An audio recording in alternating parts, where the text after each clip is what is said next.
Yesu asifiwe. Wana wa Mungu, atukuzwe Mungu Baba, Mwana na Roho Mtakatifu. Kwa mamlaka ya jina la Yesu Kristo na wasalimu na wakaribisha katika mafundisho ya leo, katika maombi ya leo ambayo kidogo ukiyasikiliza ukayaomba kwa muda wa siku 7 kwa mfungo, unaweza ukapata namna ya kufunguliwa au namna ya kwenda mbele za Mungu kwa kibali. Haleluya. Leo nakuja na maombi ambayo yanasema toba na rehema. Omba toba na rehema kwa ajili ya roho za malipizi, roho za madai, roho za visasi, roho za laana. Malipizi inawezekana kwa upande wa baba vizazi vyao vya nyuma, na upande wa mama vizazi vyao vya nyuma. Kuna familia zao ziliwatenda baadhi ya familia za ndugu zao au majirani au watu waliokuwa kipindi hicho, na wale waliotendwa na hizo familia zetu za kipindi cha nyuma, wao walisema tuone kama watoto wao au wajukuu zao au kizazi chao kama kitaenda kulipia hii kitu. Wataenda kulipia tu, hata kama sio leo. Maneno hayo yamewekwa akiba, yanaenda kufanya kazi katika vizazi vinavyokuja. Hayo ni roho na maneno ya malipizi. Waliapa kwamba italipiwa. Hiyo ni roho ya malipizi. Lakini kuna wengine waliumizwa, walionewa, wakasema na sisi tutafanya kisasi, hata kama hakitatokea hapa kwetu, kitatokea kwa vizazi vinavyokuja vya familia hii. Sasa haujui upande wa baba na mabibi na mababu, upande wa mama mabibi na mababu walifanya hayo mambo. Mfano, walikuwa wanashiriki katika sadaka za miungu za kufanya kafara, wao wakatoa watoto wao na nyinyi hamkutoa. Sasa wakasema sisi tulitoa watoto wetu, lakini wao hawakutoa. Sasa tutafanya waje kulipia, tutafanya waje kulipia hii kitu, waje watoto wao huko mbele ya safari yaje kuwakuta. Maana sisi tulitoa vya kwetu, tulitoa ng'ombe zetu, tulitoa mifugo yetu, lakini wao kwa nini hawakutoa? Sasa vizazi vinavyokuja vya kwao vitaona. Sasa ujue upande wa baba au upande wa mama ambako vilifanyika hivyo vitu, sasa wewe vinakufunga. Unaweza kuona leo matokeo yako kwamba unajikuta hauwezi kusogea mbele, ndoa hakuna, au ndoa inakuwepo alafu inaachana, au unajikuta kwamba unafika mahala ambapo elimu imekwama, au mali uchumi hampati, lakini kumbe kuna roho za malipizi. Mlifanya watu wakawa maskini huko vizazi vya nyuma, wakasema na nyinyi tuone kama utakuwa matajiri, tuone kama mtapata fedha. Basi unahangaika ukidhani ya kwamba nitatoboa katika hili, kazi inaharibika. Kumbe kuna roho za visasi, laana, malipizi na madai zinadai huko, zinasema tutalipia. Imekukuta wewe, unajikuta kila ukihangaika kufanya jambo halitokei. Sasa maombi ya leo, japokuwa uwe unaomba kung'oa, kuvunja, kubomoa na kuharibu kila laana, kila mikosi, kila aina ya nuksi, lakini Mathayo 17 mstari wa 21 unasema hili haliwezi kuondoka bali kwa kufunga na kuomba. Haleluya. Sasa maombi ya leo nataka uyajue yanakuwa ni maombi ya toba, ikakufungua hiyo toba. Toba, ukiomba tu toba unaweza kupona vitu vingi. Toba na rehema kwa roho za visasi, malipizi, madai na laana. Kuomba rehema, kukomboa nyota yako. Nyota yako inaweza ikawa imeibiwa huko tokea hujazaliwa. Watu walianza kupambania nyota yako, waliona inang'aa sana, ambao ni hatima yako. Ombea rehema kibali chako na utajiri wako, au na kazi yako, au na kazi zako za mikono. Ombea rehema, sawa? Maombi yako haya, utakavyoombea rehema, Mungu anaweka huruma yake, anakurehemu katika hiyo nyota yako, katika hiyo hatima yako, katika hicho kibali chako. Unaweza kuwa huna kibali, omba rehema ya kibali chako kikombolewe huko kiliko. Omba rehema na kujiondoa kwenye muunganiko wowote wa kimahusiano na watu wabaya. Mfano, ulikuwa na mahusiano ya kimapenzi, ya kingono na wanaume 5, 4, 6. Hawa wanaume, kuna wengine wana mikosi, kuna wengine wana laana kwao, kuna wengine ni wachawi, kuna wengine walikuwa waganga, kuna wengine wana majini. Wewe umehusiana nao kimapenzi, na anasema wanakuwa mwili huu mmoja, watu wao wanaoshiriki tendo. Sasa kama mwili mmoja, maana yake mikosi yake ipo kwako. Sasa omba rehema, ujinasue huku kwenye haya madoa na miunganiko ya hao watu ambao wabaya kwako. Lakini pia kama mwanaume unaweza kumetembea na wanawake wengi. Wanawake hawa wana mikosi, wanawake hawa wana wana root mbaya, wana mwanzo mbaya wa vizazi vyao ambao unawatafuna, na ukiwashusha, ukiwapandisha, ukiwagawanya, ukiwatawanya, wewe umeenda kuingia humo, aidha katika ndoa hadi katika mahusiano ya kawaida ulitembea nao. Wana mikosi, wewe umeichukua. Wana laana, wewe ukazichukua. Wana kila kitu ambacho wewe walikukuta. Ile nguvu yao ya mikosi na laana ilikuwa mikubwa kuliko wewe ulivyo ndani yako. Kwa hiyo madhabahu yako ikawa chini, yako ikawa juu, unafungwa humo. Kwa hiyo unapoomba toba kwa ajili ya matendo yako mwenyewe, na unapoomba rehema kwa haya matendo ambayo yako nje ya uwezo wako wa kuomba toba, yako nje ya matendo yako mwenyewe, unaenda kufunguliwa. Mfano, utatumia Zaburi ya 51. Hapa hii ni toba ya Daudi baada ya kutenda kosa la dhambi. Alitenda dhambi ya kutembea na mke wa askari wake Uria, lakini akapigwa adhabu. Mtoto yule alikufa baada ya mwanamke kushika mimba, na yeye alala kifudifudi. Moja akatubu mbele za Mungu. Soma hii Zaburi ya 51 kwa siku 7 ukiwa umefunga. Tumia ile Mathayo 17:21. Hali hii haitoki bali kwa kusali na kufunga.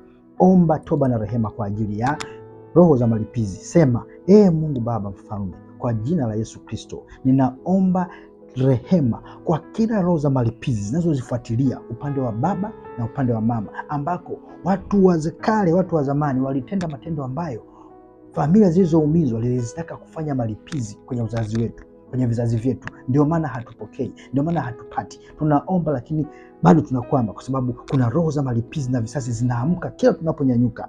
Roho za visasi walisema tuone kama watafanikiwa, tuone kama wataishi katika ndoa, tuone kama wataishi katika utajiri, tuone kama watafaulu, tuone kama watasoma. Lakini Mungu, roho hizi sisi hatukuzitenda sisi, bali zitenda familia zetu, zilitenda ukoo wetu, zilitenda huku tulikotoka. Mungu, tunaomba toba na rehema. Mungu, ninaomba toba na rehema ili nikafunguke humo, nikatoke humo. Roho za laana, walilaani kwamba hawa wametutenda hivi, waliiba mashamba yetu, walitudhulumu nyumba zetu, walizulumu mifugo yetu, tunawalaani na wao wasiweze kufanikiwa. Laana hizo zinakuja kuwakumba kizazi cha 4 cha 3.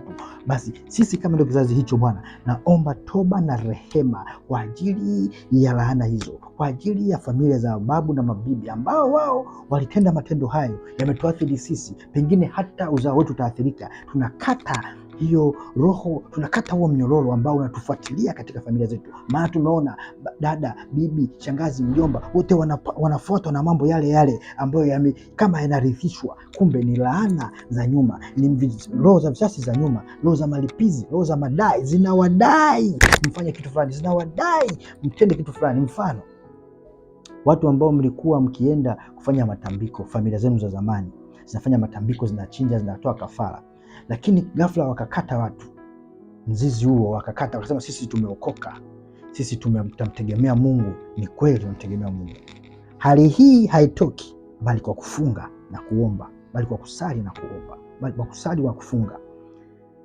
Ni kweli tunamtegemea Mungu, na ndio rehema ya Mungu imekuvusha usipate mapigo mengi. Lakini ili unasuke kabisa, fanya nini sasa? Omba toba, kwamba maneno hayo walioyanena, laana hizo walizozitenda, malipizi hayo walisema tutakuja kulipia sisi. Naomba toba na rehema ya Mungu wangu. Rehema, simama na mstari ule wa Zaburi ya 57, Zaburi ya rehema, na Zaburi nyingine zipo na mistari mingine, lakini omba rehema za Mungu ziende zikakunasue katika ile laana, katika yale roho malipizi yanayotokea kwenye familia yenu yakijirudia.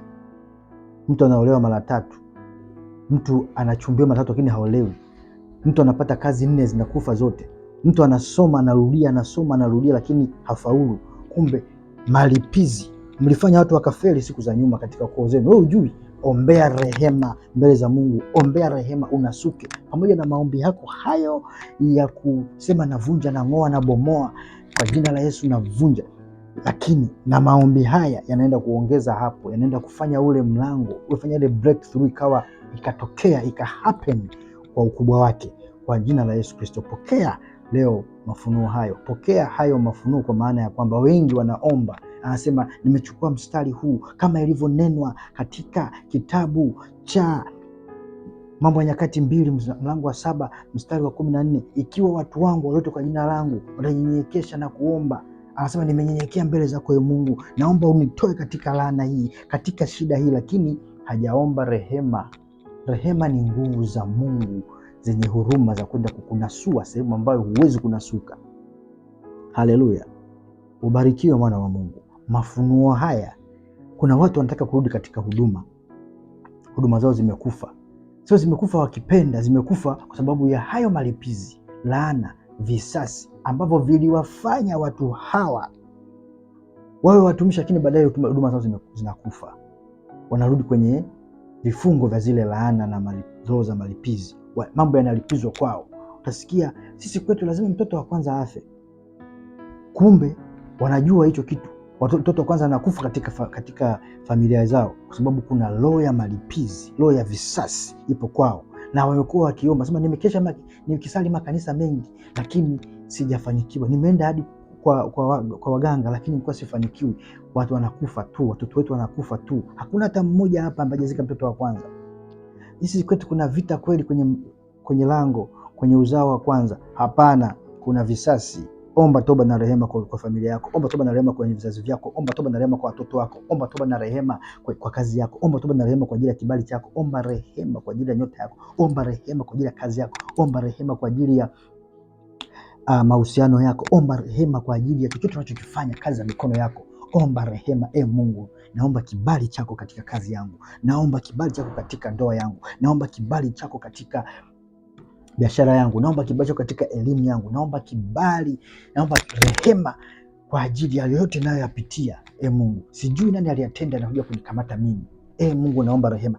Naomba toba kwa yote niliyoyafanya mimi ambayo yaliniunganisha na roho chafu ambazo zikanifunga, zikanifanya kuwa mtumwa wao, zikanifanya kuwa gerezani, zikanifanya kuwa ninachokifanya hakifanikiwi. Naomba toba, Mungu wangu. Naomba toba kama ilivyoandika katika kitabu cha Zaburi ya 51, kama Daudi alivyoomba toba zake, na mimi naomba leo. Naomba usiniondolee Roho Mtakatifu wako. Naomba unitoe katika dhambi hii. Naomba unitoe katika shida hii. Naomba unisamehe mimi. Naomba unisamehe kwa kuwa nimetenda uovu, nimekutenda wewe peke yako. Mungu wangu na Baba yangu, ninakuja mbele zako nikitubu kwa kuwa nimeyajua makosa yangu. Yataje hayo makosa uliyoyatenda, uliyoyasahau, yaombee rehema. Haleluya. Mungu awabariki. Watu wengi hawaombei rehema kwa matendo yaliyotendwa na vizazi vilivyopita ambayo yanawaathiri wao mpaka sasa. Haleluya. Ukiishika haya mafunuo ukayaomba kwa siku 7 ukiwa umefunga mchana mpaka asubuhi mpaka saa 12. Ukifunga omba. Unayejifunza kuomba tumia hii Zaburi ya 51. Unayejua kuomba tumia Zaburi ya 51 kuongoze kwenye toba yako, lakini kwenye rehema ya kuombea matendo ambayo wewe yako nje ya uwezo wako yalifanyika huko siku za nyuma, ombea kupitia Zaburi ya 57. Rehema, omba rehema ya Mungu ikuguse, ikafungue. Nikupe, watu wengi tumewashirikisha maombi haya walipokuwa kuja inbox. Watu katika wiki 2 zilizopita, watu 4 wamefunguliwa mambo yao. Watu 4 wamefunguliwa mambo yao na wameona ukuu wa Mungu. Nawe leo ukafunguliwe kwa kuomba maombi haya ya rehema na toba. Haya hakuwekei mchungaji mkono kichwani. Haya unataka mkono wa Mungu ukuguse, kuwekee mkono wa Mungu wenyewe ukuguse. Sasa rehema kwa ajili ya roho za visasi zinazokufuatilia, zilizotendwa na watu huko nyuma, roho za madai zinazodai vitu kwenu ambazo hata hujui nani alifanya, ila baba na mama, baba zao huko, bibi zao walifanya. Omba hiyo rehema, mkono wa Mungu ukaguse mwenyewe, sio mkono wa mchungaji au mtumishi wako yoyote. Ila ukishamaliza hayo, unaweza kuambatisha na sadaka. Kuanzia siku kwanza unayoomba, ambatisha na sadaka yako ukiweka pale. Hiyo sadaka yako usibadilishe. Utakayoweka hiyo, umeona moyo wako umegusa, usibadilishe ukasema nachukua hii naweka hii naenda nayo sokoni. Hiyo sadaka utaitoa madhabahuni kwa Mungu, ukaitoe kwamba inaambatana na hii toba na rehema ya roho za visasi katika familia zetu, roho za malipizi katika familia zetu, roho za laana, roho za madai. Naomba rehema kupitia sadaka hii. Naomba Mungu ikanikomboe. Sadaka huwa inapigania, inafanya hata mtumishi aliyekupa mafunuo yako anakuwa katika ulinzi. Ile sadaka itapambana na ile vita, haitahamia kwa ile mtumishi. Haleluya, ubarikiwe. Shalom, shalom. Ebenezer Shalom Ministry inakukaribisha. Piga simu iko chini hapo, andika message, tuma sadaka yako, lakini mafunuo haya yakakusaidia wewe, kwa sababu Mungu ametaka yakufikie leo wewe. ukaombe toba na rehema. Hata wewe unataka kurudi katika kumjua Mungu, omba rehema na toba kwa matendo yako yaliyokuweka mbali na Mungu. Haleluya.